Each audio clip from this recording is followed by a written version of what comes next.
Good evening, Mayor and City Council. My name is Mary Rose Corrigan. I'm the Public Health Specialist with the City of Dubuque Health Services Department. On behalf of our Public Health Emergency Management Team, I want to provide this update. Our Public Health Management Team consists of the City of Dubuque Health Services Department, the Dubuque County Health Department, the Dubuque Visiting Nurse Association, which acts as our public health nursing agency, and our county emergency management. First, we can take a look at the cases in Iowa. We've all been in tune with the governor's media conferences regarding this. On Sunday, we were notified that we had 4 additional positive cases of Iowans with COVID-19, and we've had 1 additional individual to add to that count today. So we have a total of 23 positive cases. You can see on the graphic what counties those cases are from. Most are due to travel-related exposure, although since this weekend, we've had several cases identified as those happening from community spread. Community spread occurs where individuals have been infected with the virus in an area and cannot identify the source of the infection or do not know how they became infected. In other words, their illness, their infection may not be tied to travel, a cruise, or a known case. The trigger for implementing social distancing measures and more critical social distancing measures is this community spread. In the future, Iowa Department of Public Health will not be reporting on how the cases acquired their illness. Right now, they're giving us counts on, 4 of them were travel related, or 11 were travel related, and some were community spread. They are going to be reported out just as numbers from various counties. The community guidance, the community spread guidance is changing based on these new cases and the results of their epidemiological investigation, and that is evident in our proclamation this evening. Governor Reynolds signed a proclamation of disaster emergency, continuing the proclamation she signed on March 9th, and I believe they'll be doing regular updates to these proclamations, which will modify state and local policies. Public Health is working very closely with the Iowa Department of Public Health, and we are prepared for a case when it occurs in Dubuque. Communicable disease nurses at the Visiting Nurse Association are prepared to monitor cases and those under quarantine as directed by the Iowa Department of Public Health. Iowa Department of Public Health is regularly assessing the need for personal protective equipment among our healthcare providers. We will utilize the system of requesting resources through the county emergency management and the state EOC if the need for these items becomes greater than our county's ability to supply them or individual healthcare agencies can secure. We are doing our best to provide up-to-date, accurate, and consistent information to the public. To facilitate this, a joint information system is set up. This is led by City of Dubuque Public Information Officer Randy Gale. He has representatives from Mercy One, Unity Point Finley, Medical Associates, Grand River Medical Group, Crescent Community Health Center, with links to various other sectors in the community, including business. This joint information system will provide city and county information to our citizens from a consistent source and place. They are beginning to work on this, and we will provide details on how this will be put out in further updates. Visiting Nurse Association is the call center for citizen questions and information. Their phone number is 563-556-6200. We acknowledge that the state 211 call in line is very busy and has created long waits, so we're trying to provide a local avenue for citizens to call with individual questions.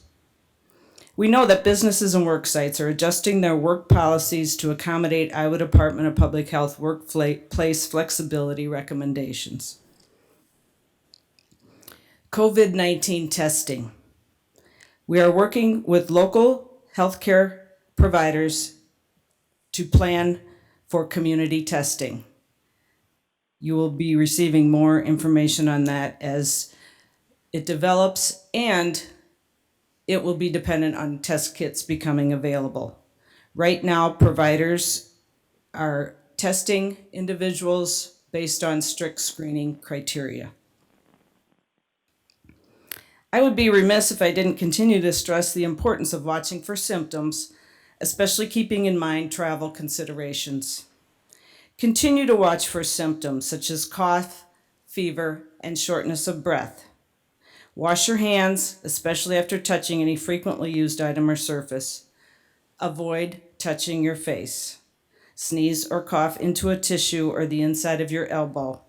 And disinfect clean frequently used items and surfaces as much as possible. And finally, stay healthy. Eat well, sleep, take your regularly scheduled medications, and if you can get some physical activity, utilizing social distance measures, I encourage you to continue that. I want you and the citizens of Dubuque and Dubuque County to know that our public health response team is meeting, discussing, planning, and executing actions multiple times throughout the day. Likewise, our city department manager team is meeting daily, in addition to setting up regular and alternative communication methods for planning with each other. I will be providing regular updates to you at every city council meeting, including special meetings and budget hearings, and also with daily live updates via the city's Facebook and social media avenues, all in conjunction with the Joint Information System. I also want to assure you that the Public Health Management Response Team is working closely with our Healthcare Preparedness Coalition for Dubuque County. We have learned and have trained on public health disasters and emergency management over the past 10 years, and it is something we always prepare for. I can't say that we've prepared for this exact incident, but many like it. I'd be happy to answer any questions and defer to Mike Van Milligan if you have any questions regarding city operations. Anyone have any questions? Mr. Mayor. Mr. Shaw? Thank you. What's the assumed rate of infection based on the known infections? The assumed rate of infection Yeah, for the population of in Iowa. terms of the communicable ability of the virus, I don't know that we know the answer to that yet. But it's something I can put on my list and get back to you at our next update. It's not critical.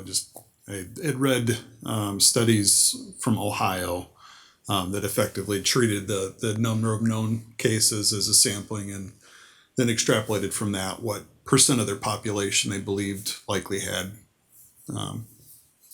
were likely infected. So Right, and I think as the testing availability becomes more widespread, we'll have better answers on that. okay, thank you. Anyone else? Yes, Mayor Kavanaugh? Thank you very much. And just thank you for everything you're doing. I know you're meeting multiple times a day, like you mentioned. I know there are many, many people in the community doing the same thing. And this is all hands on deck. And I think that we're showing that. And I appreciate that we're taking it incredibly seriously and hopefully keeping ourselves ahead of it as much as we possibly can.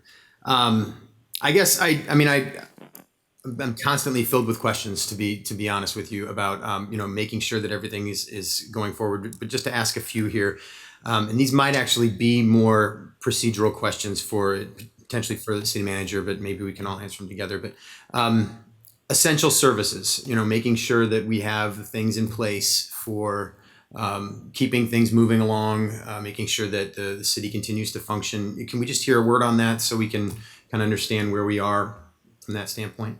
Sure. So we have two top priorities. That's the health and safety of the public and the health and safety of our city employees.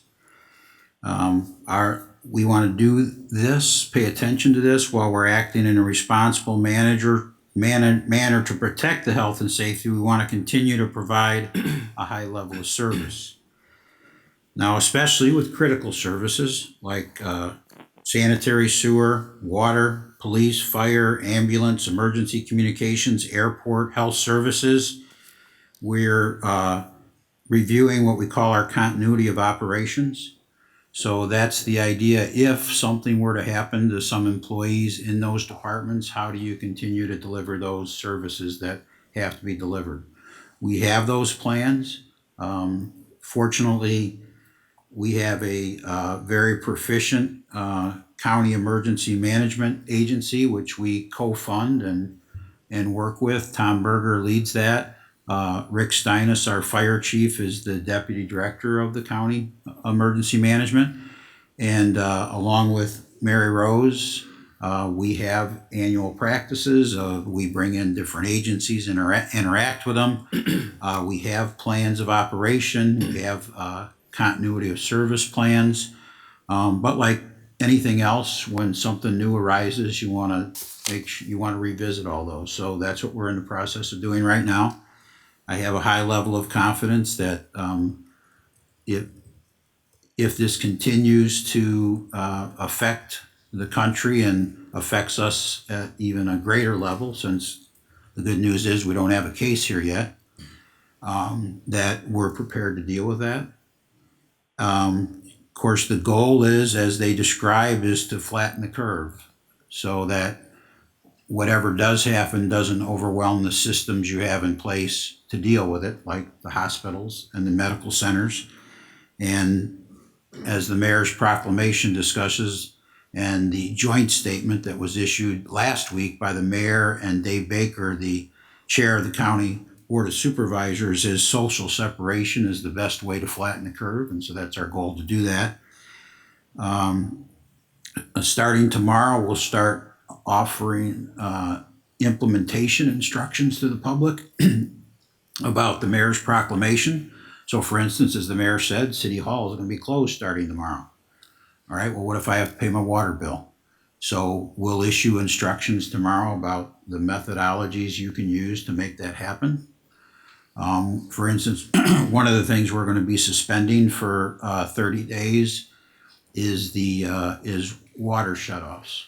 So if for some reason all the methodologies we provide to you to pay your bill, for whatever reason you're not able to access those, we don't want you to get in a situation where you're going to get your water shut off. So those are the kinds of things that'll come out tomorrow. We'll post them on our website, put them on social media, we'll share them with the media, how you can do those daily activities of interacting with city government, even though some parts of the city government are not, well, the buildings are closed, but the people are still there. So we're still going to be working. We already have 80 employees before any of this happened that are fully outfitted in their homes with the capability to work remotely. So that just exists today. Now we're going to expand that because we think we're going to have more people working remotely. I talked about employee safety. So right now we're reviewing employees who have underlying risk issues. So we want to make sure that they're not put at risk. And quite frankly, one of those includes being pregnant. So we need to put you in a situation where you have the least chance of exposure through your employment. We're also going to look at employees that there's underlying risk issues at home. So they may have a spouse at home, or might have a child, or might have an elderly person living with them at home. So we don't want anybody bringing anything home either. And then we're going to look at employees that are the principal caregiver for someone who might not live with them, but has an underlying risk issue. And then we're going to look at, as we all know, the schools are closed for 4 weeks. So we're going to look at single parents or those with children where they have no backup childcare. And those are going to be our prioritization of employees who are, we're still going to be delivering the services, but we're just going to be delivering them in a different way. So right now we're reviewing all those things. As Mary Rose says, we'll be meeting every day. So our 25 department managers and key employees will be meeting every day to discuss these issues, implementation strategies, continuity of operation plans. And I have, I tell you what, this is when I feel the best about the wonderful employees we have, is when we really have to step up in a difficult, challenging, and emergency situation. And fortunately, well, maybe you could say unfortunately, but from a practice perspective, fortunately, our employees have had experience in this in the past. You know, we've had 6 presidential disaster declarations from flooding. We've had terrible windstorms. There have been other healthcare scares, nothing like this one in the 40 years, quite frankly, that I've been in the business, but we've had other ones. And so I definitely feel like we're prepared. And I think we'll show that through this process. And I've got a lot of confidence in our employees. Great. Thank you, Mike. Thank you very much for that. I appreciate knowing all that. And I think everybody in the community does. Can I ask another question, Mr. Mayor? The looking outside of city staff and the services that we provide directly, but what about our community's most vulnerable folks who are going to be struggling with this more? A lot of us are, the idea of having to close off and not be able to access services or do the things we do throughout the day might not be as painful for some of us as it will for others. And I'm curious, making sure that people have, just anybody in the community who's going to struggle with paying bills, making sure they have the food to eat, keeping shelter, all these things. What can we do as a city to be able to assist with that? Knowing full well that there are many organizations, as long as that we're all communicating with one another very well, that we can all work together to do this. But what can we do as a city to make sure that we're providing what we can? Sure. So a couple of things. So one, Alexis Stager, who of course is our Housing and Community Development Director, and part of the Community Development Department is the Community Development Block Grants, which comes from the federal government. And so she has already started the process of interacting with different agencies and facilities in town about what are their needs, and people, facilities that serve low and moderate income people. And so she's in the process of identifying those now. We also, today, we're in communication with the school district. And okay, you're going to be closed for 4 weeks, so there's a lot of kids that depend on the school system, quite frankly, to eat. And so there's a partnership developing between the Boys and Girls Club, the school district, the city, I believe, will be part of that partnership. And I apologize, what's the name of the not-for-profit group? Project Rooted. Yes, Project Rooted contacted me today, and they're partnering with Convivium also on providing free meals for people that are in difficult circumstances right now. And while I wasn't at any of the county board meetings today, I understand that they allocated some additional resources. They have a program where they provide grants to low-income people in difficult situations. And so I think they've boosted some of the funding related to that system. And we all need to learn more about, and that includes us, about what these new federal programs are. So, we're told that this new federal legislation is passed to provide billions of dollars for assistance. The more we're learning about that, quite frankly, right now, is it, for instance, assisting companies to support employees who may normally not have any paid time off. we're being told it's a tax credit system. Well, government doesn't pay taxes, so that doesn't help us at all. So what we're hoping we're going to learn is that also that by the president and the governor declaring disasters, we've read that frees up $50 billion in disaster funding. Now that is something we are eligible for. So for any instance, in these 6 presidential disaster declarations from flooding, we became eligible for disaster assistance. And so that you can get up to 95% of your cost of the disaster reimbursed through those federal and state programs. So we're gonna learn more about that and what that allows us to do in support of the people in our community. And, as Mary Rose talked about, the fact that she's coordinating directly with the healthcare delivery community, including Crescent Community Health Center, which she's a board member of. So right now, those are the things we know we can do, but we need to learn a lot more because, well, this all just happened on Friday, so there's a lot more to learn about that.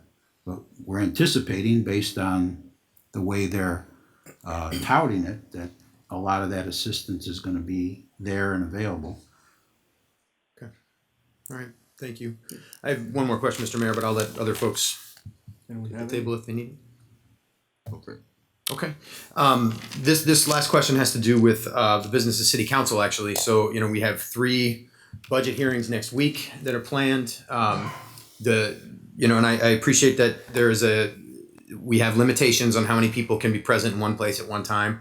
I think obviously that's the smart thing to do. It's the direction of the CDC. It's where we should be going, but it also is, it places a challenge before us as a public body to have an open meeting that can provide as much input as we really need from people. So especially for budget hearings, some of which there's some big items next week that we're going to discuss. I guess my question is there, and we have a state law that says we have to have a budget by the end of this month. So are we in a situation where we can do anything to, I'm not even sure what I'm asking. Can we postpone? Can we adjust how we do this?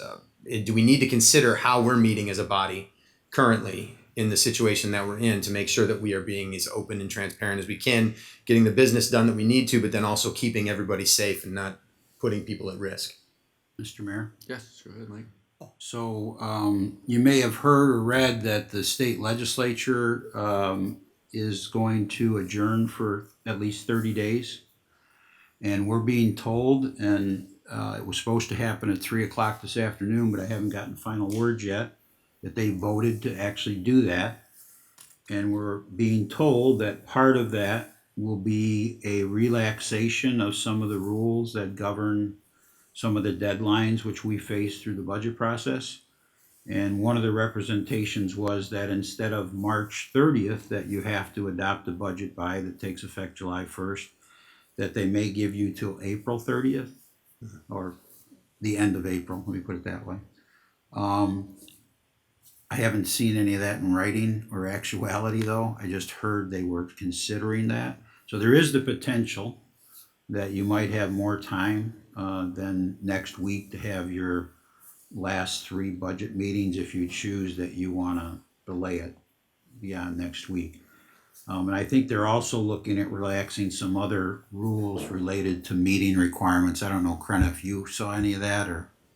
There have been a number of exchanges going on throughout the day amongst cities across the state in communications with their legislators, advocating for understanding that we have to accommodate some of these recommendations and minimizing large groups of people and community spread. So the hope is that that is incorporated in whatever action the legislature takes related to budget and hearings and things of that nature. So we'll keep monitoring that and let you know as soon as we have something.